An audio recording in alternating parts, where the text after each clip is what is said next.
What would it mean to possess a soul in an age where consciousness can be digitized and bodies are just mere shells?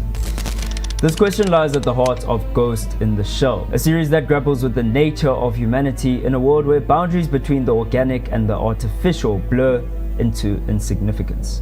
In Ghost in a Shell, the term ghost refers to the essence of a person's consciousness or soul, their sense of self and individuality.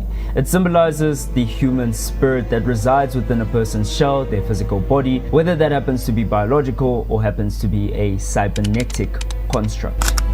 Major Motoko Kusanagi is one such cyborg with a human brain and consciousness, and she navigates a world where the mind can be digitized and bodies are just interchangeable machines.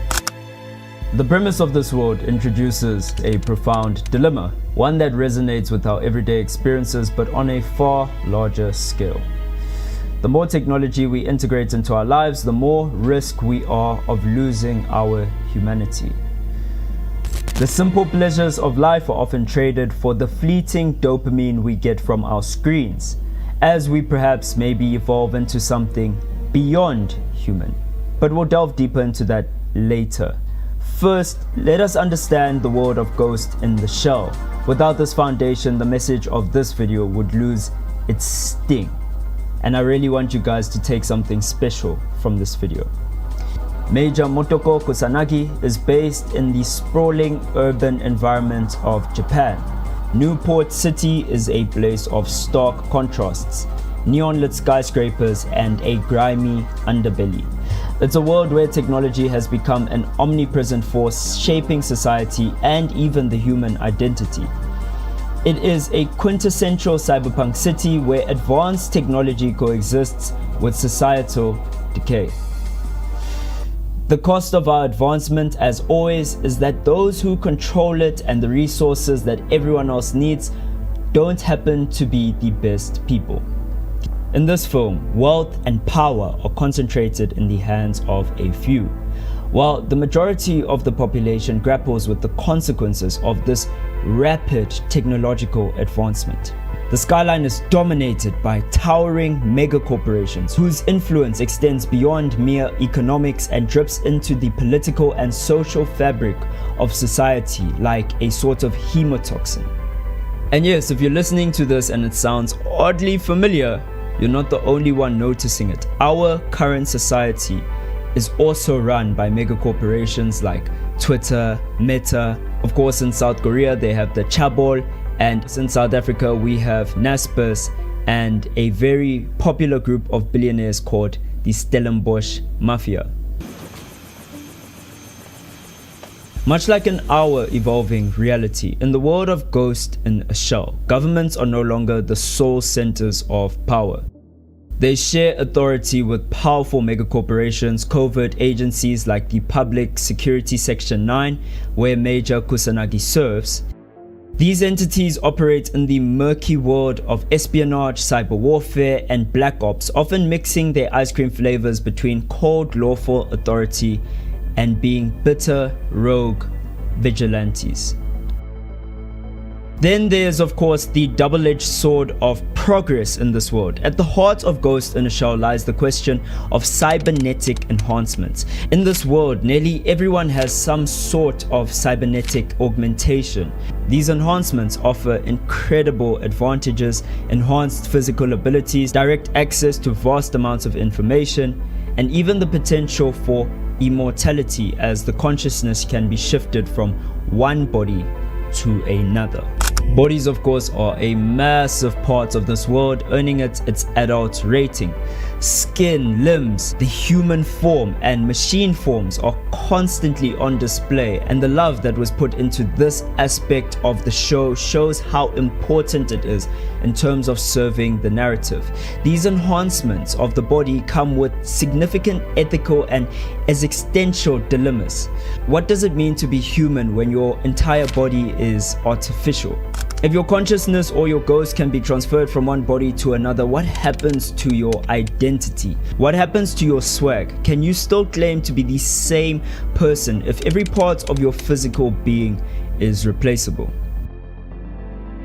Traditionally, mind, body, and spirit are seen as a trinity, and lacking one of these implies a fundamental incompleteness in the three-course meal of life. Major Kusanagi grapples with these questions, often wondering whether she is more machine than human and whether her ghost is truly unique, i.e., is it herself, or is she just a very complex program running advanced hardware? We've all had thoughts like these, and we've all also had friends who have gotten hacked, and we've wondered, how can that happen? In the world of Ghost in a Shell, the fear of being hacked is magnified. Here, data and human consciousness can be transferred, altered, and even stolen. Everyone's connected with their cybernetic enhancements, allowing them to interface directly with a network and access information instantly, which allows them essentially to communicate telepathically. Yet, this constant connectivity comes at a price: the fear of being ghost hacked. This is where someone could usurp or take over your consciousness through your cybernetic brain. It's a chilling thought which adds a layer of vulnerability to an already complex existence in this world. Water is a recurring motif in Ghost in the Shell, representing fluidity and change. Bodies of water, rain, and laboratory processes are used to highlight the human form's fluid and ever-evolving nature. This fluidity mirrors the dynamic nature of the cyborg world, where identities, boundaries, and even the very definition of humanity are in constant flux. Major Kusanagi's identity, like water, is a blend of different elements and constantly adapting to new circumstances. Evolution is at the crux of the series, as the penultimate moment of the film we witness is the tree of life being destroyed in a fight scene between Mokoto and a tank. At the top of this tree sits the word hominus, which is Latin for human being. Therefore, the symbolic destruction of this tree implies our ascension of its principles through a unity with artificial intelligence. It implies that we will one day pass this tree of evolution and move on to something else.